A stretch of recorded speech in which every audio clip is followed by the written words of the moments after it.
Terima kasih Anda masih menyaksikan program Doncast. Kita di segmen terakhir masih bersama saya, ada Bang Don dan juga Opung, Panda.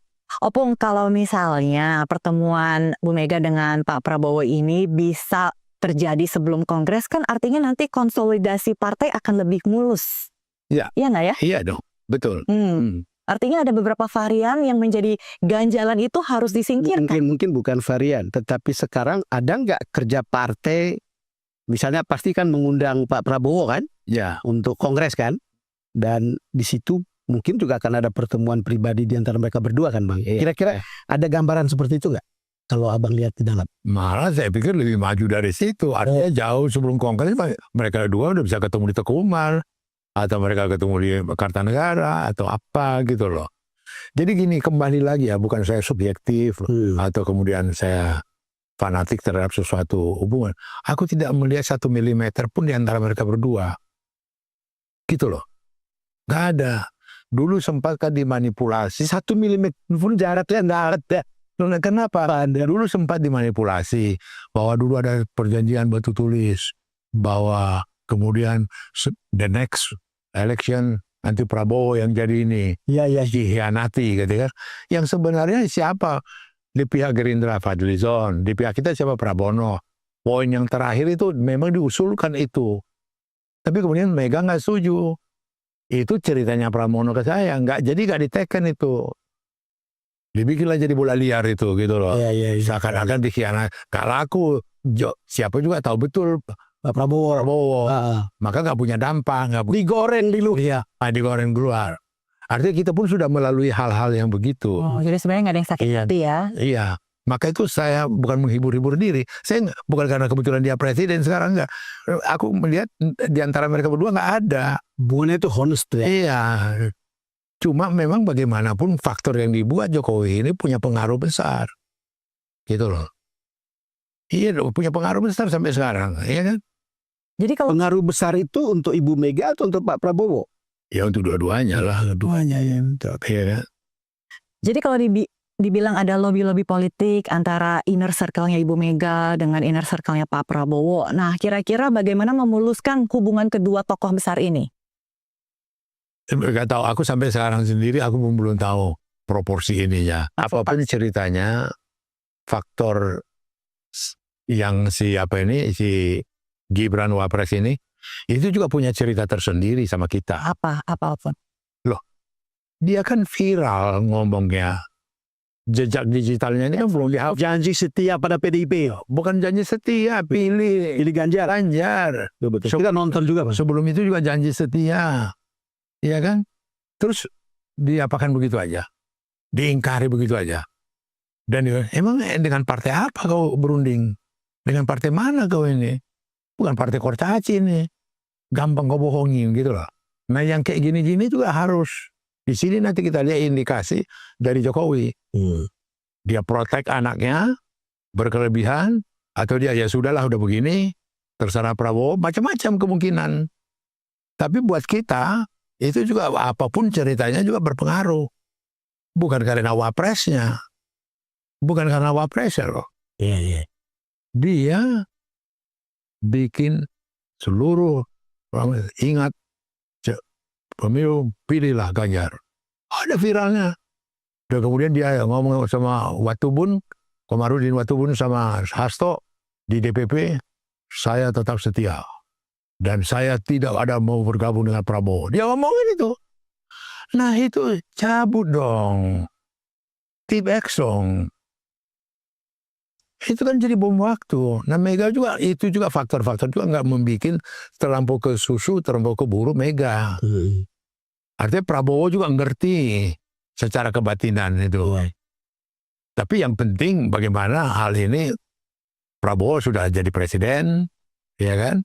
Kemudian ini anaknya ini jadi berusaha apa kamu tahu diri apa tidak, ya kan?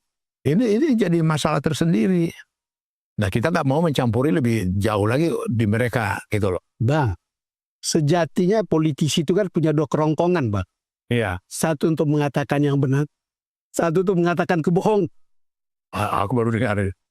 Itu orang Jerman bilang gitu kan. Sayangnya ketika politisi ngomong, kita tidak tahu ketika dia ngomong itu dari kelompok yang mana, yang benar atau yang bohong. Nah, dalam kaitan itu, ya realnya politician memang begitu Bang. Tadi tidak bisa kita pegang kata-katanya. Artinya dilihat dari segi itu, ketika kita meminta secara etik, itu kita bilang bohong, tapi kemudian politisi bilang, kan politisi itu kan legal untuk berbohong. Bang. Jadi begini ya. Jadi gini, banyak orang tidak memperhitungkan faktor. Iya. Apapun yang terjadi di Republik ini, apalagi chaos atau lagi satu genting, apapun yang terjadi, tidak pernah militer tidak campur. Kartosuwiryo itu tentara. Untung Parjo yang jadi itu tentara. Daud Pereh itu tentara. Perari Permesa yang namanya Kawilarang, Sumual, Simbolon, itu tentara gitu. Nah ini pun nanti kalau sampai kritikal ada ini, saya yakin tentara campur. Nggak akan dibiari tentara negara ini. Itu dari apa mereka, karakteristik mereka. Nature. Iya, bayangin itu. Aku panglima Kodam. Besok aku di pensiun. Nggak bisa lagi aku perintahin Koramil.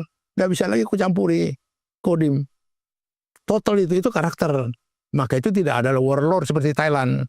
Bisa bikin kudeta dan segala macam. Nggak ada. Nah yang mau saya gambarkan di sini, kita ini bangsa Indonesia ini nggak ada kekhawatiran. Karena kita mau punya lob yang ini. Yang menjaga Republik ini gitu loh. Dan di sini apapun cerita TNI kan yang khawatir kita kan ada juklak, ada satu tradisi, dia dipromosi, katakanlah dia di Papua sukses, dia Ilmas.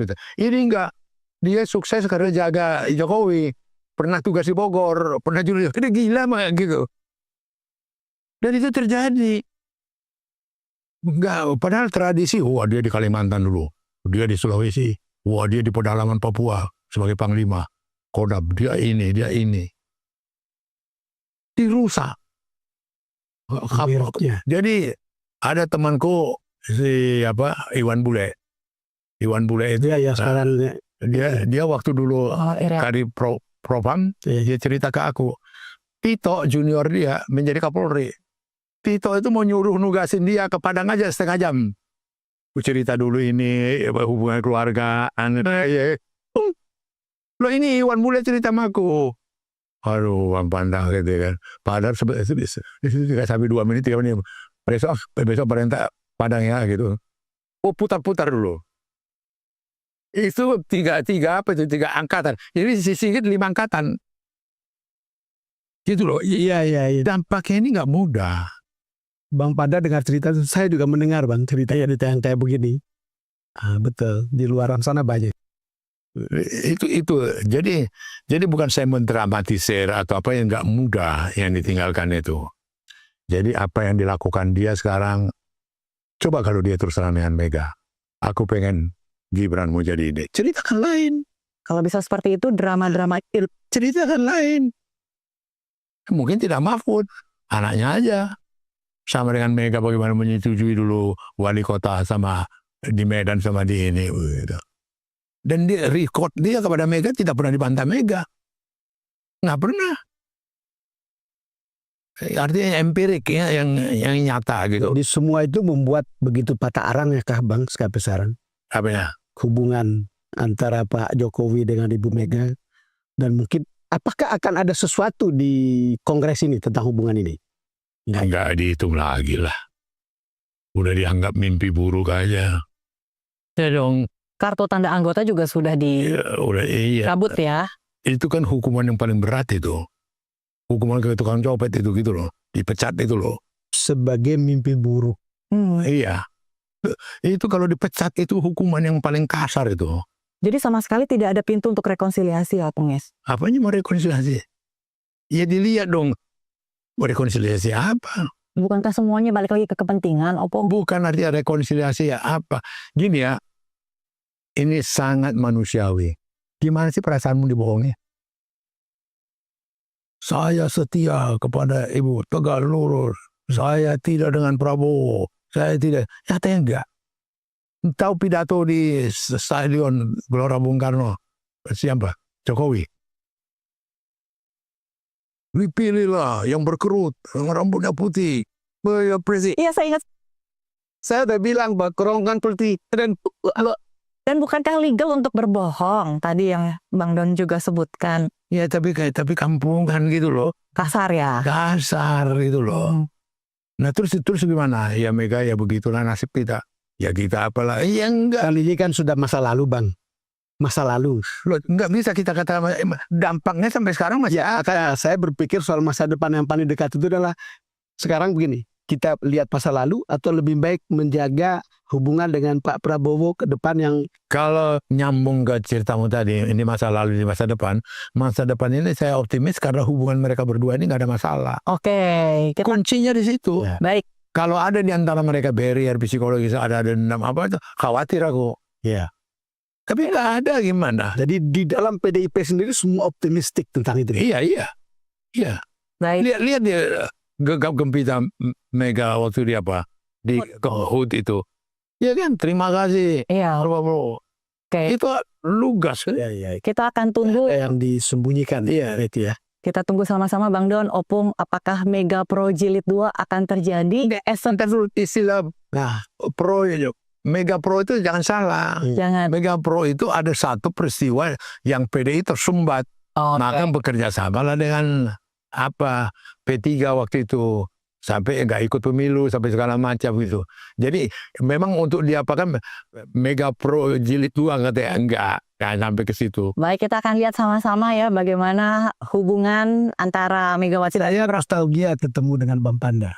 Iya, Dulu sebagai mentor, saya punya pengalaman bagaimana Bang Panda itu bawa kami wartawan kecil-kecil ketemu yang namanya Pak Ali Said, Ketua Mahkamah Agung di Roma.